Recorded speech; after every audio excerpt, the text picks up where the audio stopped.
So far, on this artistic journey through the Dark Ages, we've been hugging the Mediterranean and following the sun. But the Dark Ages wouldn't be as significant as they were in the story of art if they'd stayed in the south. To be properly influential, they needed also to venture north. This is Lindisfarne, high up on the north coast of Britain. Holy Island, they call it. And this monastery you see there was founded early in the 7th century by an Irish monk called Aidan. What a place to build a monastery, eh? Cut off from the mainland, beaten up by the sea. It's so out of the way and impractical. And that's precisely why it was chosen. The Irish monks who founded Lindisfarne weren't looking for an easy life. They were looking for difficulties to conquer. These were hardcore northern Christians who'd isolated themselves up here on purpose, who worked their fingers to the bone and created something out of nothing. As they saw it, Jesus had sacrificed his life for them. So the least they could do was sacrifice their comfort. The hardcore determination of the Lindisfarne monks shows not only in the miraculous building of their great monastery, but also in the stunning book art they made up here. So intricate, so detailed, so difficult.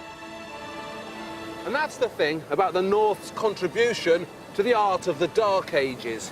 What it achieved by going the extra mile, working the extra hour, adding the extra detail. Nothing was given to it on a plate.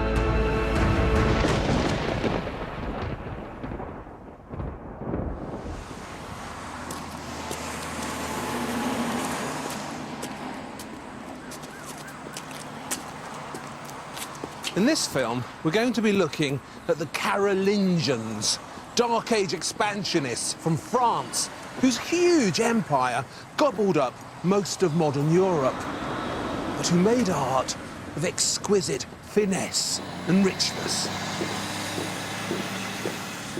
Also, the Vikings, who, despite their terrible reputation for raping and pillaging, were actually exceptionally inventive craftsmen. The extreme delicacy of Dark Age Viking art is an unexpected pleasure. Then up here, in the north of England, we'll be celebrating a Dark Age nation whose artistic handiwork was admired across the whole of Europe. I'm thinking, of course, of the Anglo-Saxons. So skilled, so hard-working, so ingenious. Speaking of hard work, one of the things we're going to be doing in this film is following the creation of an Anglo-Saxon jewel from start to finish. Later on, I'll introduce you properly to Sean Greenhalgh here. For now, all that really matters is that he's going to be making something exquisite. A silver disc brooch in the Anglo-Saxon manner. Sean Greenhalgh's Anglo-Saxon brooch is a pleasure we're saving for later. first, we need to confront the North's most notorious barbarians. We've tackled some terrifying warrior nations in this series. The Huns, the Vandals, the Goths. But when it comes to bellicosity, no one has quite as fearsome a reputation as the Vikings. You know, people get so much wrong about the Vikings. They didn't wear these ridiculous helmets for a start. These were invented in the 19th century by a stage designer working on a Wagner opera.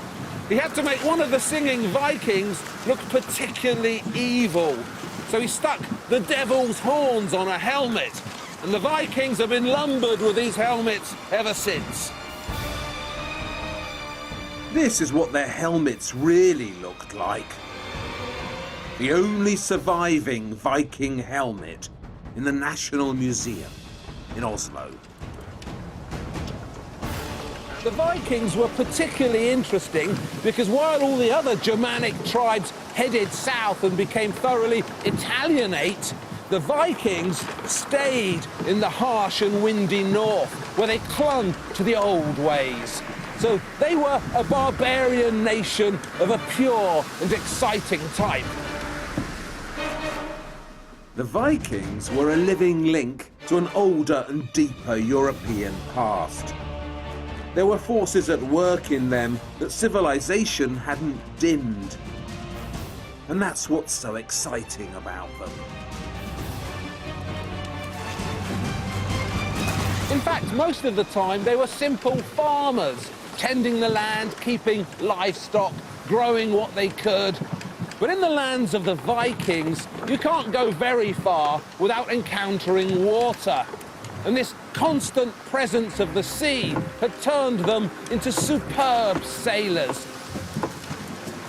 Exactly where they reached is still fiercely debated, but they certainly got to Greenland and then to Newfoundland. The Vikings discovered America a long, long time before Columbus. So, boatmanship was one of their great achievements, and another of their great achievements was art. In the great years of Viking expansion, roughly 800 AD to roughly 1100 AD, the Vikings put almost as much energy into making their own art as they did into stealing other people's. This trefoil Viking brooch was modelled on the buckles used by Roman soldiers on their sword belts. The Vikings adapted it and turned it into a brooch for ladies.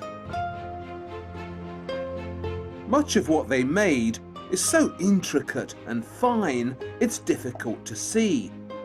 So to make absolutely clear what adventurous creatives they were, I've brought you to Oslo, to one of the great Viking museums, where I wanted to show you this whopping great nautical masterpiece. On the 8th of August 1903, a Norwegian farmer called Knut Rom knocked on the door of Professor Gabriel Gustafsson of the Museum of Antiquities here in Oslo. While digging on his farm, said Knut Rom, he'd come across a buried ship, and he thought it might be Viking. 2 days later, Professor Gustafsson arrived at the farm and confirmed the discovery of this thing, the Oseberg ship. Will you look at that, eh? It's made entirely of oak, over 60 feet long, 15 feet wide, and decorated at both ends with these boisterous Viking carvings.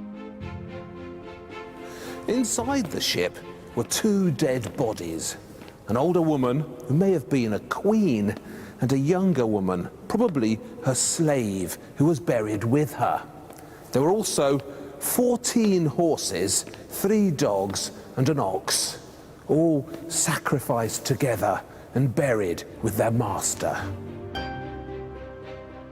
In the stern of the boat was a four-wheeled cart, the first such Viking cart ever discovered.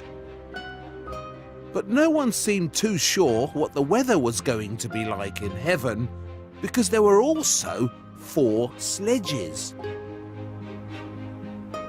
But it's the carving of these boats and carts and sledges that makes this particular Viking find so exciting.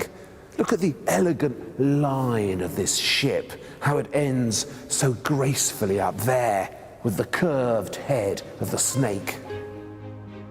At either end, above the waterline where they can be seen, are these busy expanses of carving, so active and lively. Scores of twisting bodies, clutching hands, staring eyes, sniffing snouts, all jumbled together excitedly.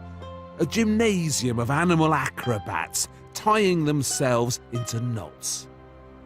You have to get your eye in with Viking carvings, otherwise they can frighten you with all this amazing complication. It's all based on animal shapes, all interwoven and overlapping. So that, for example, is one animal. There's the head and there's the tail. And this figure 8 shape here, that's the whole of its body. And that's biting the tail of this animal here.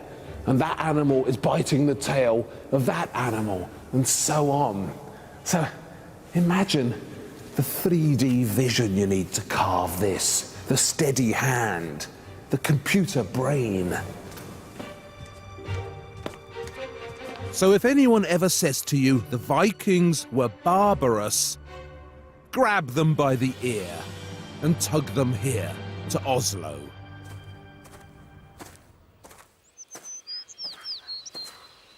Runes.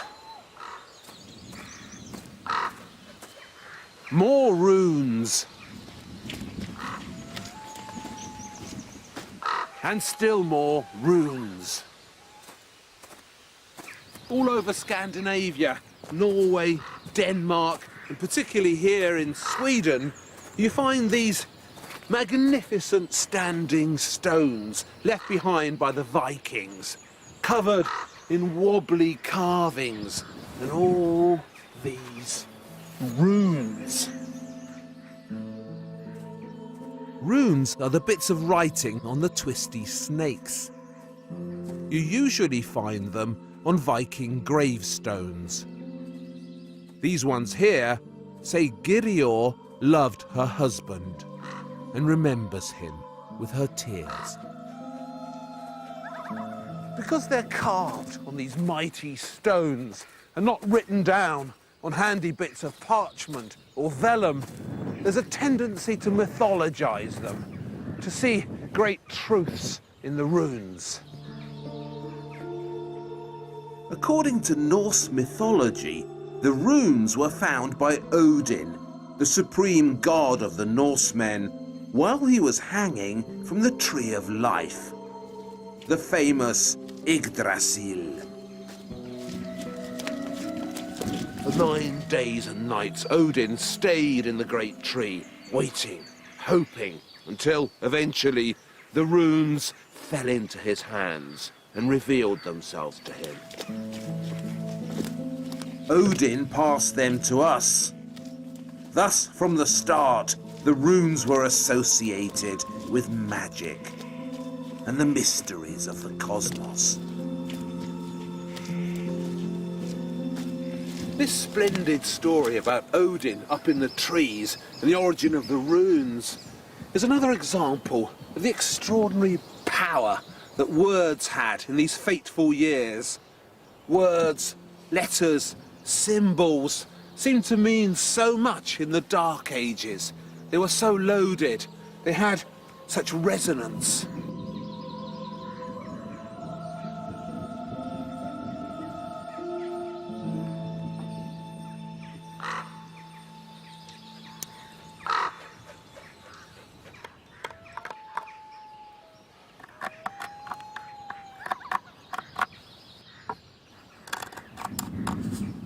It's actually quite a simple alphabet.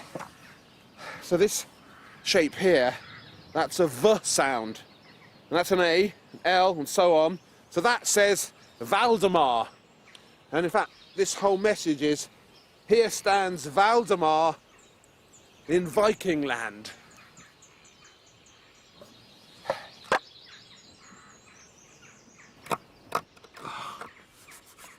The runic alphabet, or Futhark as it's called, had 24 letters in it originally. Later on, when the Vikings attacked Britain, they took the runes with them, and the Futhark grew to 33 letters. The new letters were needed to describe new sounds. Every time the Vikings conquered a new territory, and new words entered their language, they needed new letters to describe them. So, for example, originally there was no W, and I have to use a V sound for my name, Valdemar. So the runes were never some cobweb-covered dead language fit only for a museum. They were always alive, vibrant, and constantly changing.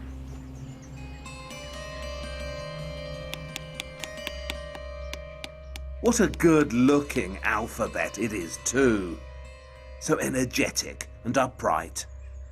It's based on vertical lines, because verticals are easier to carve, particularly in wood, but also in stone. This vertical emphasis gives the runes a spiky presence and a mysterious relationship with time, as if every mark is somehow counting down the days. The Vikings were the last of the great barbarian nations to convert to Christianity. It wasn't till the 10th century, 1,000 years after the birth of Christ, that paganism's hold on the frozen north was broken. So around here, the paganism was stubborn. And in Viking art, it's often difficult to tell where the paganism ends and the Christianity begins.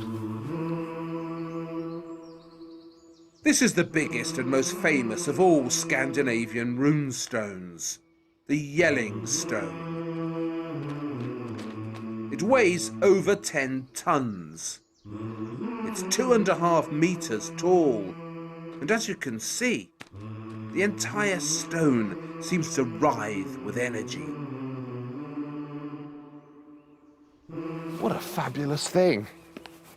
This inscription here, which goes all the way round, tells us that the Yelling Stone was put here by Harold Bluetooth, the energetic Viking ruler who's usually credited with converting the Danes to Christianity. I am Harold, it says here, son of Gorm, and I made the Danes Christians. It's carved on all 3 sides, and on this side there's an image of a giant snake attacking a stylized lion. Now obviously there are no lions in Scandinavia, it's an image they found abroad, but the Vikings identified with the lion's fighting spirit, so it pops up a lot in their art. It's an image they made theirs. Now I know what you're thinking. You're thinking, what lion and what snake? Well, inside the visitor centre at Yelling, there's a coloured replica of the Great Stone, which shows you how the lion and the snake would originally have looked, before all their paint fell off. But the most surprising sight is here on the biggest side. It's the culmination of the entire stone. But you can't see it yet. The light has to be exactly right.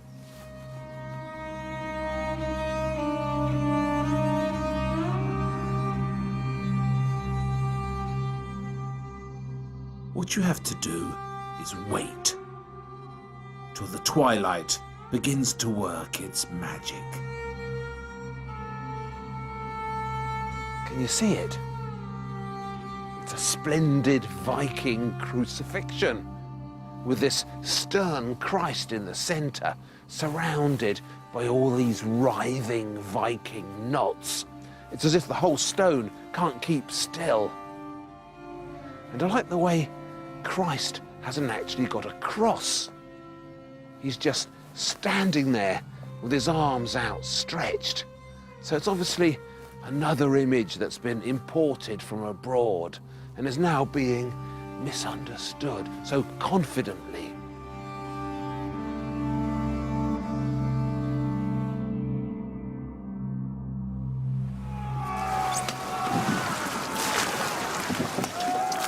When the Vikings began behaving like Vikings and invaded Britain, they encountered the most exciting jewelers of the Dark Ages, the Anglo-Saxons. How do we know they were exciting? Because they've left behind this, the Sutton Hoo treasure.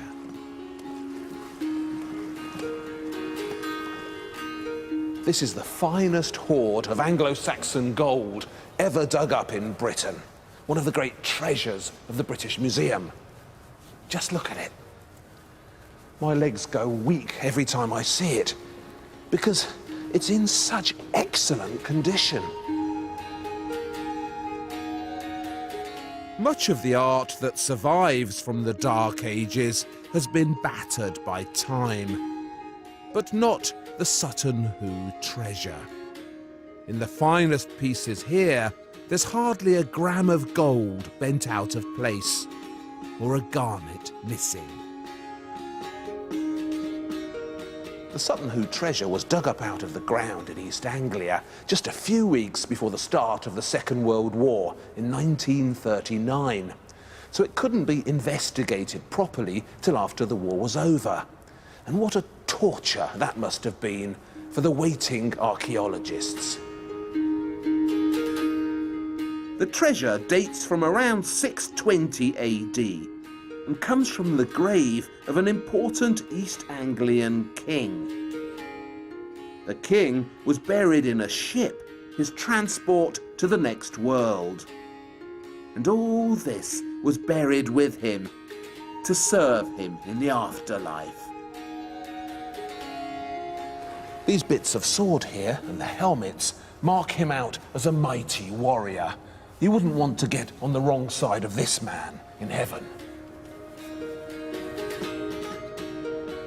They found a lyre in his grave as well, so the king could listen to his favourite music in the afterlife. And that's a recreation of it. He had to eat well, so this fabulous cooking cauldron was buried with him. Look at all the intricate Celtic decoration around it. Most important of all, the people who buried the king made sure that he'd look good in the next world by burying him with his best Anglo-Saxon ruler bling, which is where this gold comes in, and those magnificent garnets. If you've ever seen finer jewellery than this, let me know where, because I want to go there. How did they do it, these Anglo-Saxon wizards? To penetrate their secrets, I've tracked down a man who knows. In his youth, Sean Greenhouse was a skilled forger, and some of the world's greatest museums have admired his output. Sean was finally caught and sent to prison, so he served his time, and these days puts all that expertise to much better use as an independent craftsman. The methods he uses aren't exactly the same as the methods of the Dark Ages. The modern world has changed too much for that, but they're about as close as you can get. And what Sean's work gives us is an insider's view of how Anglo-Saxon jewellers actually made their pieces. So Sean, can you tell us what it is you're going to be making? Oh, it's an Anglo-Saxon disc brooch, silver with some enamel gilding. covering most of the aspects that the Anglo-Saxon jewellers would use. They obviously had lots of different techniques in the way they made their jewellery. So which ones are you picking up here? Well, this is probably 10th century. It's like a late Saxon disc brooch. The earlier ones were the gold and garnet mostly, but these are religious symbolism on these. Is this based on a existing brooch? No, it's my own design, but it kind of encompasses elements of other things, kind of. So it's an original design in itself. The centre part will be done in gold ribbon, cloisonné, different coloured enamels. And that's a picture of an Anglo-Saxon king? Yeah, just a generic long tash beard, what have you, and a sword in his right hand. And the element I haven't actually put in is the hand of God over his shoulder, in white and gold enamel. Wonderful, let's get going. Okay, let's get on with it.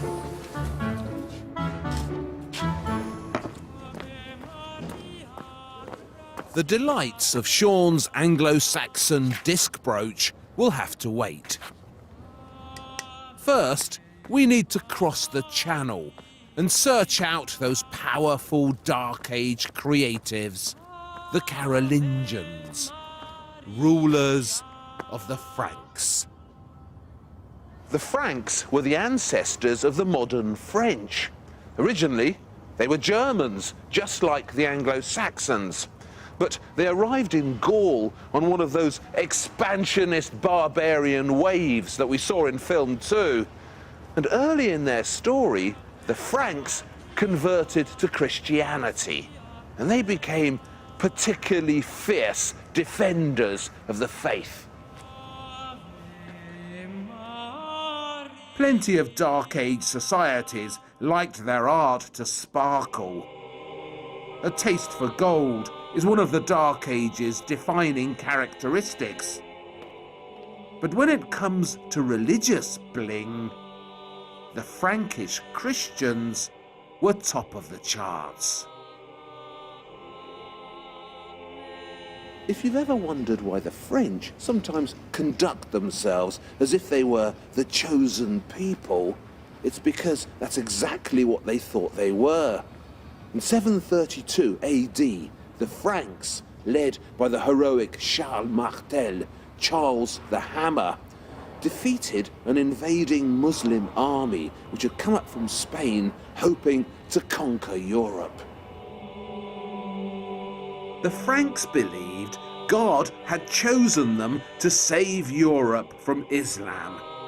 They were his chosen people. And their art seems particularly aware of this special position in God's good books. The mightiest of the Frankish kings, Charles the Great, or Charlemagne as he's usually called, came from a dynasty called the Carolingians. He was crowned in 768, and with typical Frankish modesty, pushed himself right to the front of Dark Age politics.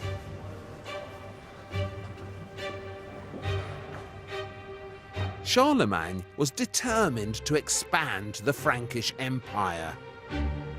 After all, it was God's chosen empire, and the Carolingians were God's chosen leaders.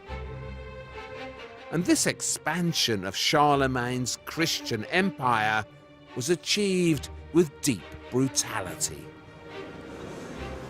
In Germany, the Saxons, who were still pagans, were given a very simple choice: convert to Christianity or die. If they didn't become Christians, they were killed. That was Charlemagne's choice. In 800 AD, in Rome, on Christmas Day itself, the Pope rewarded Charlemagne for his efforts on behalf of Christianity by crowning him as the Holy Roman Emperor. Charlemagne was now the leader of the largest empire Europe had seen since the fall of the Romans. The centre of gravity of Europe had shifted, and it had shifted to the north. This is the chapel that Charlemagne built here in Aachen on the Belgian borders. And from here, he ruled his new Christian empire. And this is actually the marble throne on which he sat. There's a spooky simplicity to Charlemagne's throne. 4 slabs of ancient marble, a few metal clamps, 6 marble steps, and that's it. A gold-loving emperor is pretending to be a simple man.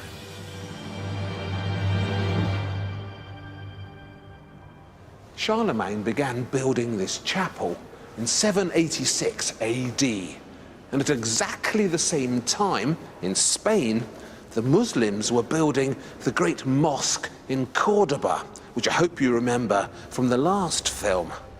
Such inventive and dramatic architecture, with those nimble double arches and that gorgeous forest of columns.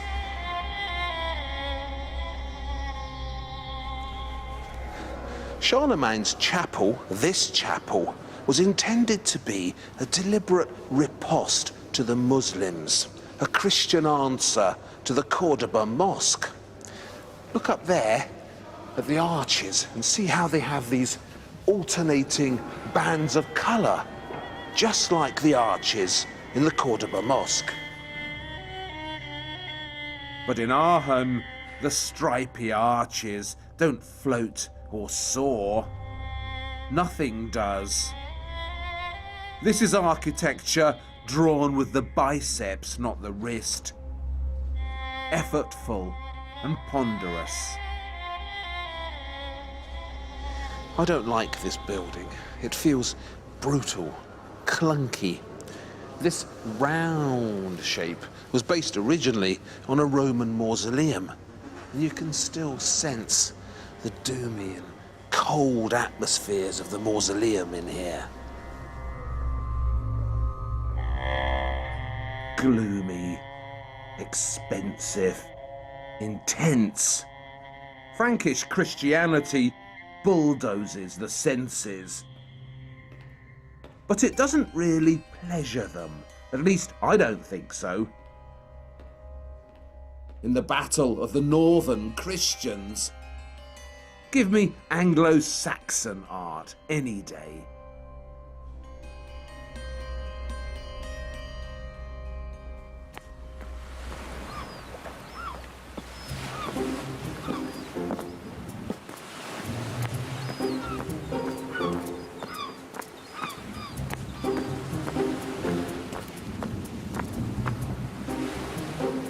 Christianity arrived in Britain from 3 directions at once in a 3-pronged religious assault. In the south, in ancient Kent, a team of monks led by St. Augustine was sent here by the Pope in Rome. And they brought with them the official Roman version of Christianity.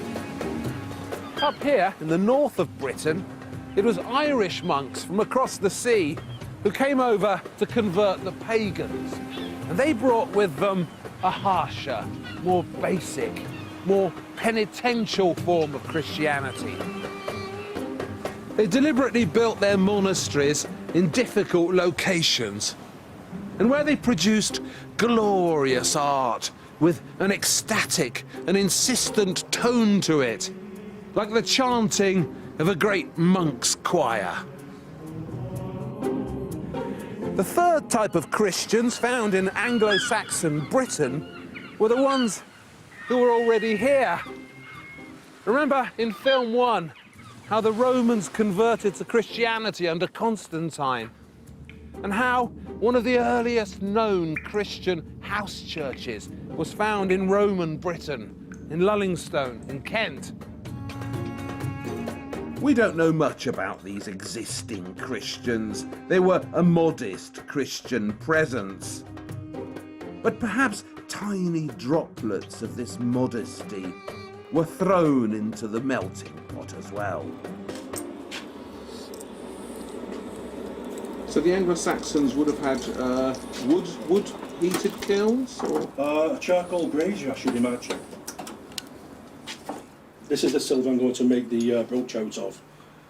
It's basically about 82% silver, a bit of copper, quite a lot of lead, which designates as Anglo-Saxon or Viking, a few other bits and bats in it. All the trace elements you don't get in modern silver. Sean melts down the Anglo-Saxon silver, and to turn it into something useful, pours it into some moulds made from cuttlefish bones. So tell me about this cuttlefish. Is this what was used in ancient times to make moulds? It's been used for centuries. I should imagine it's a Roman tradition, actually. Take them out of the moulds, it should be relatively cool now. Right. That's actual ingot there. That's for the pin and the pin mounts. So we'll quench that first of all. That basically just cools it down. And it cleans it, blows all the stuff off. Right. The next thing to do is to reduce this piece of silver for the main body down to about 1.5mm to replicate Anglo-Saxon disc brooches that are in existence. So first of all, we have to start the beat from the centre to the outside. We've always got it outside to inside to out, reversing it every time. Basically, you're making it thinner. Yeah, basically, yeah. Now, on the other side, you start in the centre and work to the middle. And that's so you keep a uniform thickness, because it tends to bowl to a natural bowl shape. It starts to split once you start to spread it out even further. You hear the dull thud of it now. As we hammer it, it gets higher and higher the pitch. And with the, you can tell when it's hard enough so you don't crack it. That's more or less brought it to the next stage. So it's just a matter of us now repeating the process. And as we reduce it, the area will get larger. And once we've made a big enough piece out of it and reduced it to 1.5mm or thereabouts, we'll have a large enough piece to cut the disc out of. This is 1.5mm, as you can see. That is just the same as this, it's just the same silver.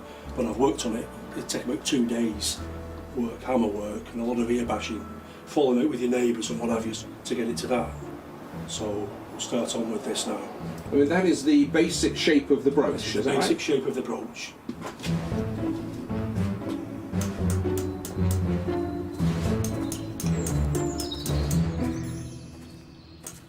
While Sean Greenhalgh bangs away in his lair, back at the front line of the Dark Ages, the Anglo-Saxon custom of burying the dead with things that would be useful to them in the afterlife was, of course, a pagan custom. And, unfortunately, when the Anglo-Saxons were converted to Christianity, that custom was stopped.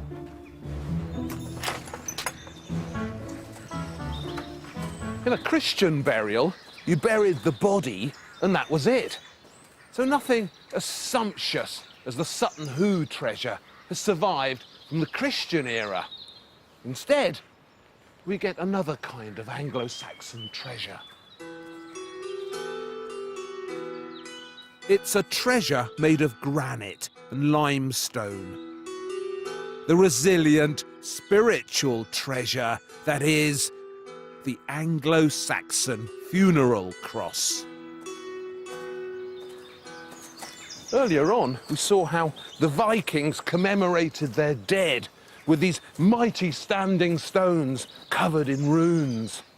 And this idea that stone is somehow eternal and lasts much longer than you is something that was shared by all the voyaging tribes of the north. There's something splendidly basic about these Anglo-Saxon crosses. They're supposed to be Christian, but somehow their Christianity feels superficial and confined to the surface. Underneath, you can still sense the atmospheres of Stonehenge, a connection with the faraway past and the central mysteries of creation. See all this decoration here? It's called interlacing. It's Celtic in origin, and you get it on the Anglo-Saxon crosses, but also on the great manuscripts written later in the monasteries, like Lindisfarne.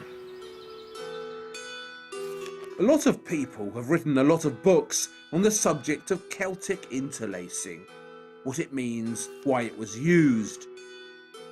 It's so beautiful to look at, but also so intrinsically mysterious. They say that its origins lie in basket weaving and plaiting, and we'll never know for sure. But my guess is that this is also an attempt by the Dark Age mind to grasp and mimic the rhythms of creation, to convey the sense that the cosmos goes on and on and on, and that everything in it is interrelated. This is a rather wonky specimen, which is why I like it so much. It's not quite right, so you just want to hug it. But because it's so wonky, the interlacing on the Lonnon Cross in the Isle of Man is particularly clear.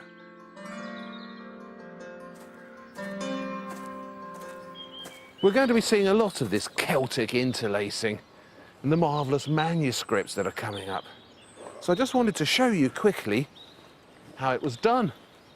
It looks immensely complicated, but it's actually relatively simple.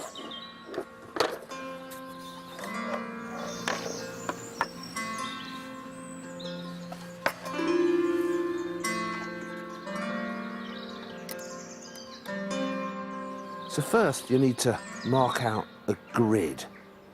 Say we want to do a decorative border on a gospel book. So here's the border.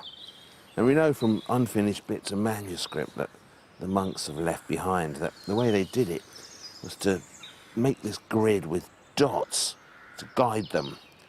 So we got 3 dots, 2 dots, 3 dots, 3 dots, 3 dots, 2 dots, 2 dots, 2 dots. So like the dots on a dice. 3, 2, 3, 2, 3, 2. Then you start filling in the spaces in between. Now the big rule in interlacing is that one line goes over and the other line goes under, over, under, over, under, over, under, all the way along. And when you're about to get to the edge, you stop, because you need to work out how you're going to do the edges. Now I'm just going to square them off. And that's the simplest way of doing it.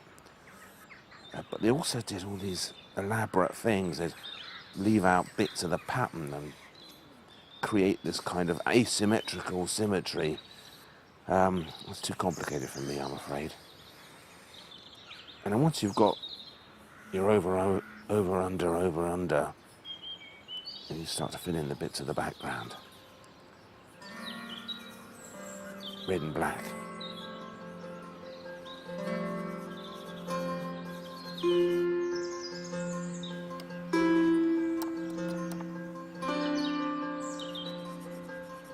There you are. Bit of Celtic interlacing.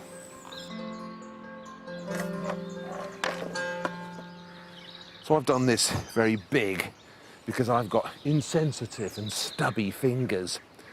But if you're a Dark Age monk poring over a precious manuscript, then the borders you made were tiny. I mean, these people must have had extraordinary eyesight. Of course, if you're a sculptor, on the other hand, once you've designed your interlacing, you need to carve it into stone. And that's mightily difficult too. And with this cross, the Lonnon Cross, you can see that the interlacing, it's okay when it begins up here, but as it comes down, it gets wonkier and wonkier and wonkier.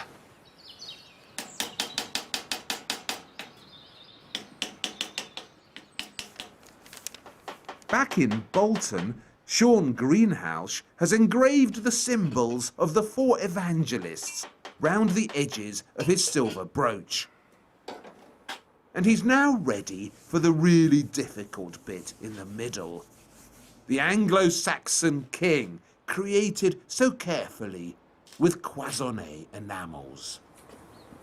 The cloisonné enamel technique is a very old technique practiced by the Romans and the Celts even before them. It's just powdered glass, ground up and mixed in with water and then just fired in the kiln. But the Anglo-Saxons and other people in the Dark Age and into the Middle Ages would use Roman glass tesseras, ground up, the kind of thing you see in wall mosaics in Ravenna and such places, Constantinople and such. Because although they had the technology to make the glass, they didn't have the oxides to get the various colours, as you can see, the yellows and the greens and the blues. The first stage is to lay down the king's outlines in a delicate framework of itsy-bitsy bits of pure gold. So fiddly, these little bits, you know. The eyes and the nose.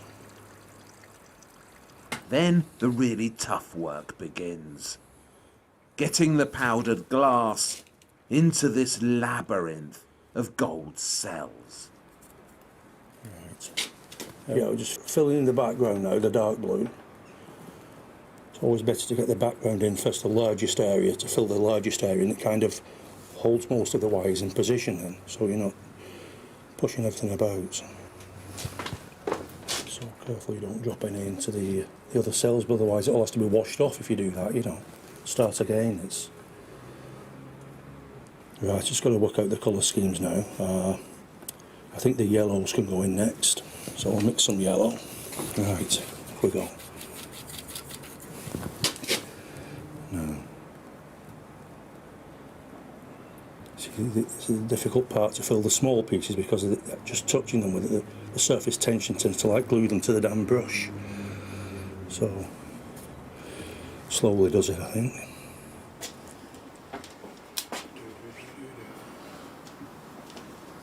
And then we'll put the tash in there. Long droopy Edward the Confessor tash. That's the hair, a bit yellow. A General Custer hairdo. It's just slow, fiddly work, you know. I was fighting the surface tension with it because. Right, pale green into the cloak itself, and then we're ready for firing when I've dried it out. Right. While Sean prepares to pop his Anglo-Saxon king into the kiln, I'm thinking that his brooch reminds me strongly of the most famous of all Anglo-Saxon jewels, the so-called Alfred jewel. They say that originally it was the top of a reading implement sent out to the bishops by King Alfred himself. It's now found in the Ashmolean Museum in Oxford. And what a beautiful thing it is.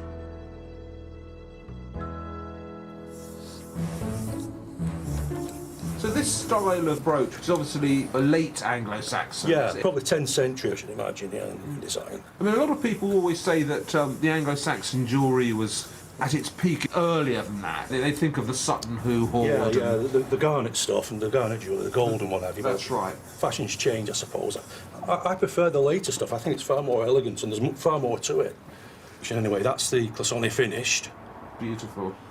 So that's obviously an echo, if you like, of the Alfred jewel, isn't it? Yeah. So it's kind of like a mishmash of various things, but it's all of its time and period. So Can I have a look at that? Yeah. Oh, I see, yes. Beautiful. And who is this figure you've put on there? It's kind of King Alfred, is it? Well, no, it's just a generic figure of a Saxon king, I suppose, with the long tash and the pointy beard, and the blonde hair and the blue eyes.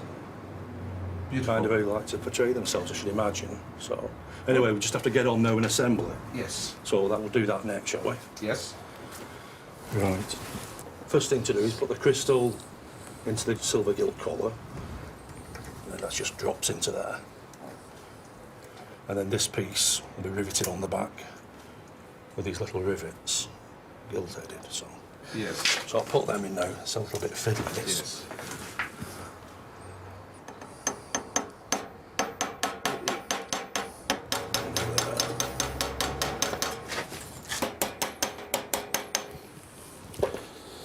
And there we have it. That it? It's finished. That's beautiful. Thank you. The Sean Greenhouse jewel. Move it about in the light, you can get the edges of the actual gold plus on it. It kind of sparkles, yeah. Beautiful. I love cloisonné work. I love it.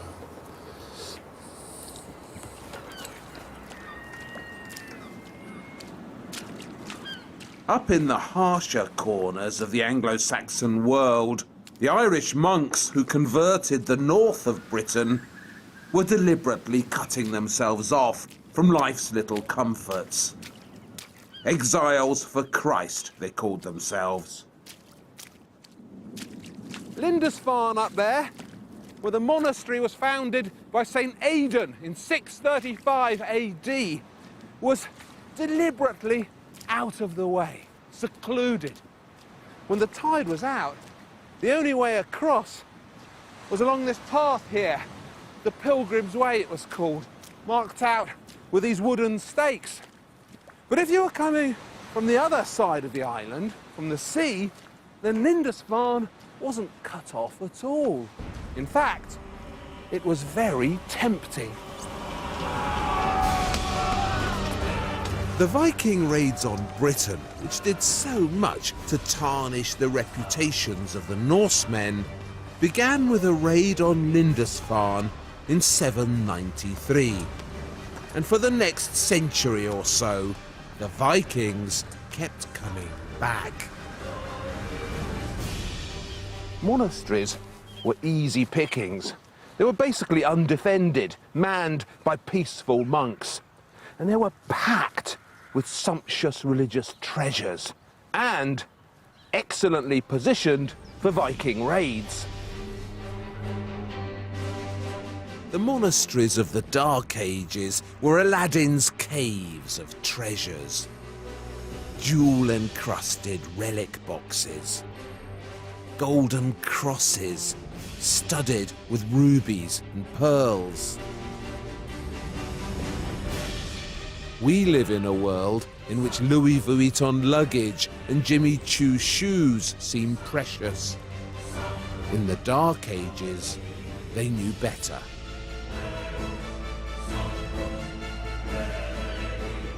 For the Vikings, the main attraction of the monasteries was obviously all that fabulous Christian gold in them, the rubies, the pearls. But it's recently been suggested that there were other reasons why they targeted the monasteries, religious reasons. Remember, in 793 AD, when they raided Lindisfarne, the Vikings were still hardcore pagans, stubborn believers in Odin, Thor, and Freya. For these pagan Vikings, the fierce missionary enthusiasm of the Irish monks and the brutal conversion tactics of Charlemagne constituted an assault on their religion. The Vikings liked being pagans. They didn't like being told they were worshipping the wrong gods. So when they attacked the monasteries, it wasn't just to grab all this fabulous Christian loot. It was also a form of religious payback. You think our religion's wrong, we think your religion's wrong. The monks on Lindisfarne were also fighting a religious war. Their monastery was a hive of busy missionary activity. But unlike the Vikings, the preferred weapon of the monks wasn't the sword, but the word. You must have noticed that all the way through this series, I've been harping on about the power of words in the Dark Ages. I'm like a stuck record on the subject. Words, letters, inscriptions. They keep appearing in this story. And wherever they appear, they seem to glow with Dark Age urgency.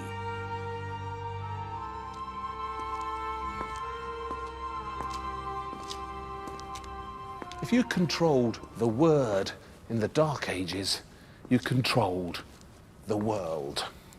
And for me, the most captivating evidence of this immense power that words had is the great book created here by the monks of Lindisfarne. The Lindisfarne Gospels.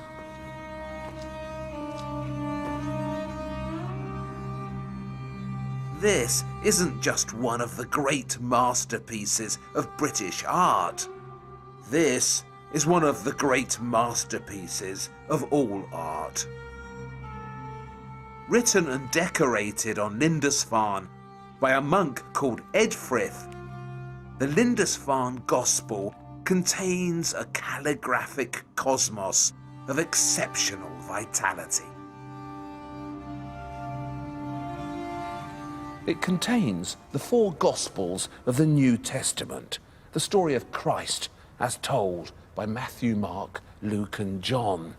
And each of these evangelists gets a portrait to himself.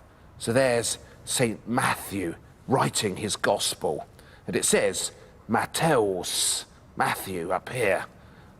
All the portraits in here are rather traditional. They could easily be Italian or Byzantine. But then you turn the pages and you come across this. And this certainly isn't traditional or Italian. This is a uniquely British contribution to the art of the Dark Ages. Look at all this amazing Celtic interweaving that's filling all the letters, and all these cosmic swirls and twirls and spirals. It's like a magnificent garden of paradise that's erupted across the pages. And yet, it's got this pagan kick to it as well.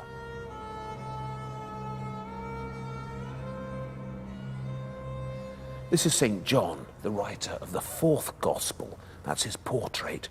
And there above his head, the eagle. That's his sign, just so we know who it is. And this is the actual beginning of John's Gospel. And look how astonishingly beautiful it is. And do you know what this says?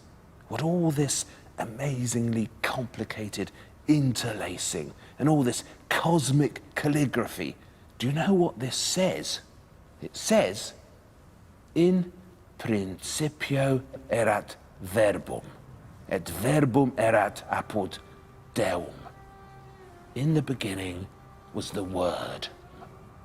The Word was with God. In the Lindisfarne Gospel, Christian energy and Celtic inventiveness, pictures and letters have come together in cosmic adulation of the Word. So that's the story of the Dark Ages. They weren't dark at all. The Christians' struggle to imagine their God was one of the most exciting struggles in art. The barbarians were inventive peoples who made glorious bling. Islam spent these years reaching for the stars, while the Anglo-Saxons were magnificent goldsmiths and brilliant wordsmiths. When William the Conqueror invaded Britain in 1066 and brought the Dark Ages to some sort of official end, he brought to an end one of the great ages of art.